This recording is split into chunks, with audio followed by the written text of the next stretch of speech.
Hi there, it's Chris McClure again from Lead Life Big Coaching and Leadership Training. We've arrived at step 7 for the 7 steps to prepare well for a leadership transition. This last step is an important one, not always an easy one, but definitely vitally important for the health of the organization and for the new leader that's coming into the organization. And it's simply this: you need to set a hard date to step away. So this is targeted towards the current leader. And this may be obvious because of your situation. Maybe the hard date is clearly set because somebody has resigned or set a retirement date. They may be there already. For other organizations, it may be a little more foggy, a little more muddy to try to figure out when is the right time to step away. If there's going to be an overlap in leadership, for instance, that date needs to be set as a drop dead hard date of when the existing leader truly hands the reins off to the next leader coming in. You don't want to hang on too long. It's better to leave early and be remembered well than to hang on too long and cause problems because the new leader is frustrated or feels like their hands are tied to make decisions. Now, the length of time for this transition can be varied because your situation is going to be different than different organizations. Once again, I mentioned this in the step about developing a timeline. If it's a founding owner or a founder of an organization, whether it be a pastor or a nonprofit founder or whatever it is, whatever organization you're in, this is going to be really hard because they're letting go of their baby, their child that they have seen from the beginning. But a hard date is going to ensure that the future of that organization is going to be much more positive. And the new leader is going to want to know when will I truly need to take over.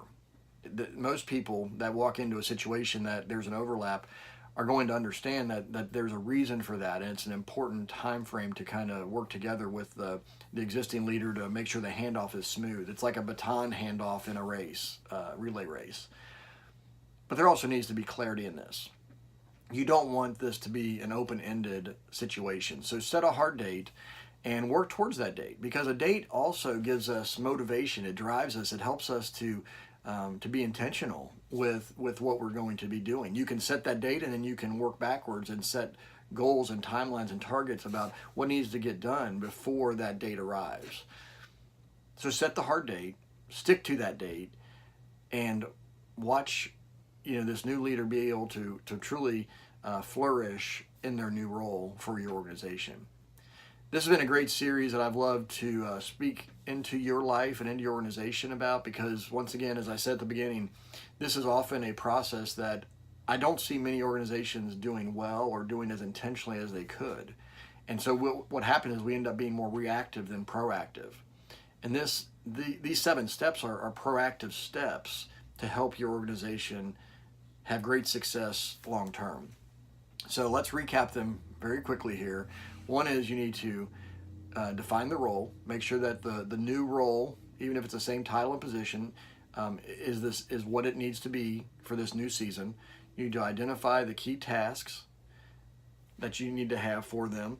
Step 3, you need to identify the key leadership qualities that you want your new leader to have. Be clear about who you're looking for, character-wise, competency-wise, culture-wise.